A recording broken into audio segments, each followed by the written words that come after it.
Hello and welcome to day 16 of Breakup Recovery series. If you're joining me first time today, this is a Breakup Recovery series happening in the month of August. My name is Irina Shevtsov. I'm certified NLP, timeline therapy and hypnotherapy coach. And for the month of August, I'm sharing tools, tips and techniques about breakup recovery that you can implement today and thrive after breakup. Yesterday we talked about the art of being present. Oftentimes we're missing out on that crucial step of being present, being in the now.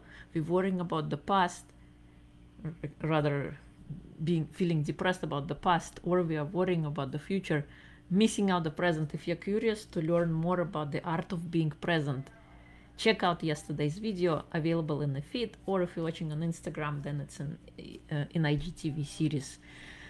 Today, the point is be present, be with everything that you have here and now, savor, experience, make your life worthwhile. And today we are talking about self-love for breakup recovery.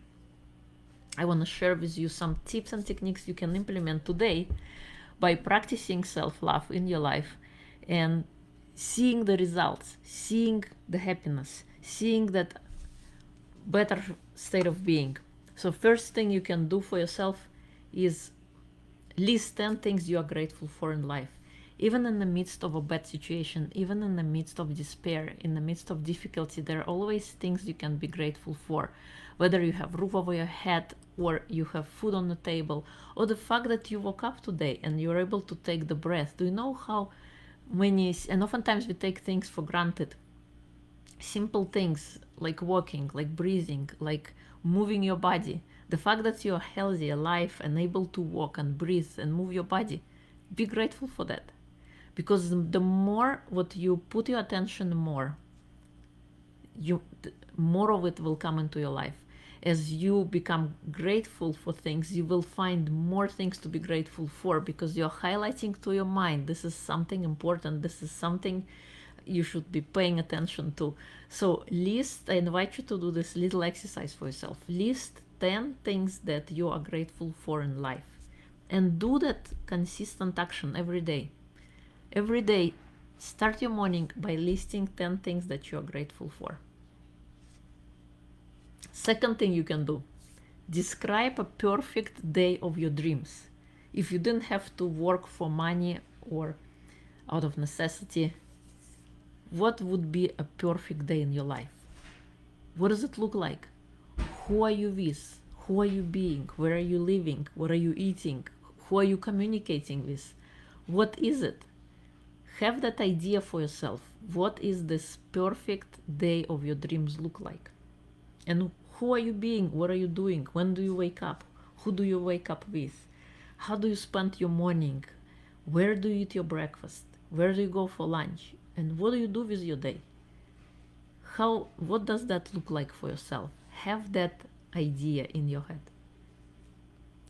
And out of this perfect day that you have dreamed up, what is one realistic thing you can do for yourself today that captures the essence of your perfect day?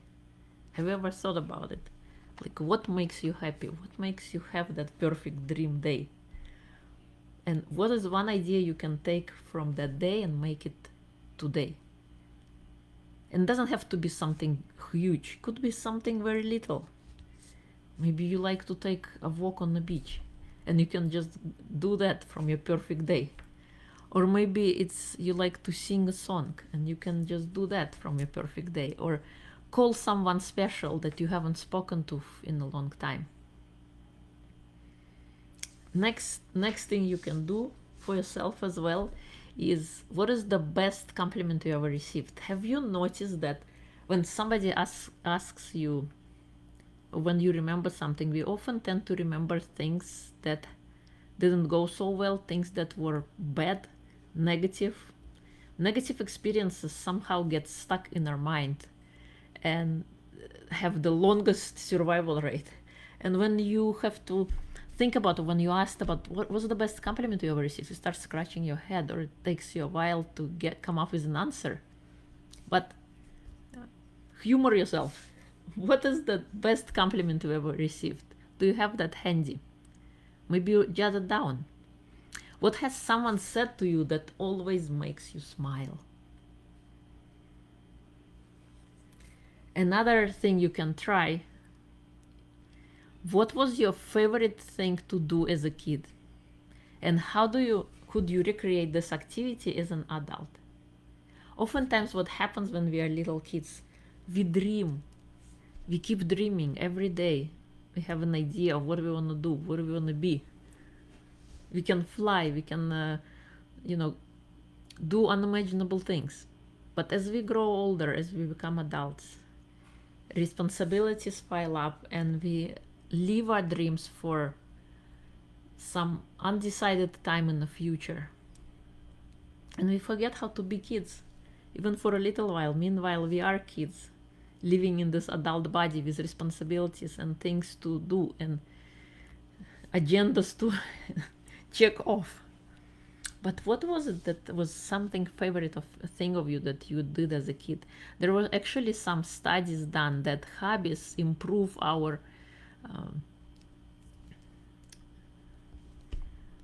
life in general. And I actually listened to a friend of mine TEDx talk about hobbies and influence of hobbies on your career. And sometimes we have to separate ourselves. We have these two lives. That, like, first one is the career life, and then a second kind of life that where we pursue our hobbies. And oftentimes we separate the two. Meanwhile, I think if you combine the forces, if you integrate all of the parts that are you, it will have better implementation, a better regard in your life overall. Because we are not these fragmented beings. We are comprehensive beings with different facets of our lives. And oftentimes we are separating ourselves. And when you combine all of those good qualities of yourself into one, how better would your life be? How much improvement would you see? If you didn't have your passion in place, if you just had your work, and if you love your work, it's one thing, but what if you are working just to pay the bills? What then? Where is your passion then? And how do you live day by day? So I want to invite you to remember what was your favorite thing to do as a kid, and how can you recreate this activity as an adult? So to recap, how do you use your self-love for breakup recovery? What are some of the things you can do? So first thing is list 10 things you are grateful for in life and do that activity every day.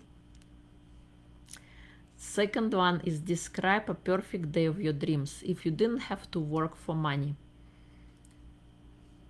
what would you do with your day? Who would you be? Where would you be? What would you be doing? What will you be seeing? And what is one realistic thing could you do for yourself today from that perfect dream day that captures the essence of your dream day? Another thing I mentioned is also, what is the best compliment you ever received? Do you remember it? What is something someone said that makes you smile? And what was your favorite thing to do as a kid? How could you recreate this activity as an adult? And when I'm talking about the 10 things you are grateful for in life, have that list handy and exercise the habit of practicing gratitude daily. And see how greatly your life can improve when you do that for yourself. Because what you focus your attention on, that tends to expand. And as far as the compliment you ever received, maybe have a list of those things handy and have them on your back burner or in somewhere in some place on the days when you don't feel like 100%, on the days when you feel that you failed. Pick up that list and look at that piece of paper that, that lists your accomplishments, that lists your best moments, that lists the best compliments, and instantly give yourself a boost of self-esteem, boost of positivity. Hi, Michael. How are you today? So today I'm talking about self-love for breakup recovery. And I'm sharing tips and techniques you can implement today to have a better, overall well-being. And some of the things I mentioned is practice gratitude and have that practice for yourself on a day-to-day basis. So list 10 things you're grateful for in life, because what you focus your attention on, it expands. And the more you find what you're grateful for, what you find the next day and the next day, that there are more things that are going well in your life that you were noticing before. Maybe there were things that you were taking for granted that you should pay attention to, like breathing, like eating, like walking, like moving your body, simple things like that. Describe the perfect day of your dreams. What does it look like? What are you doing? Where are you being? If you didn't have to work for money, what would you do with yourself? What would you be doing? Where will you be living, seeing, who you be speaking with? And what is one realistic thing you can implement today to capture the essence of your perfect day? Then, what is the best compliment you've ever received? What has someone said to you that always makes you smile? And lastly, what was your favorite thing to do as a kid? How could you recreate this activity as an adult? So these are the things you can try for yourself to practice self-love for breakup recovery. If you find that message beneficial, please feel free to share with a friend, and come back tomorrow, tune in tomorrow for more breakup recovery tips for the month of August with myself. If you have any questions, you can leave them in the comments below. And I also wanted to invite you to breakthrough coaching. If you ever wanted to work one-on-one with me, this is your opportunity. That are limited spots available. If you want to relieve yourself of anxiety, depression, find that zest for life again and transform your life, come join. You can book yourself a 45-minute discovery session completely free to see if we can work together, if we are a fit.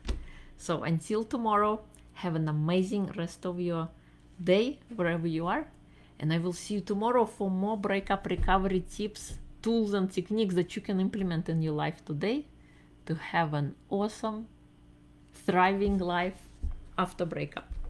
So thank you.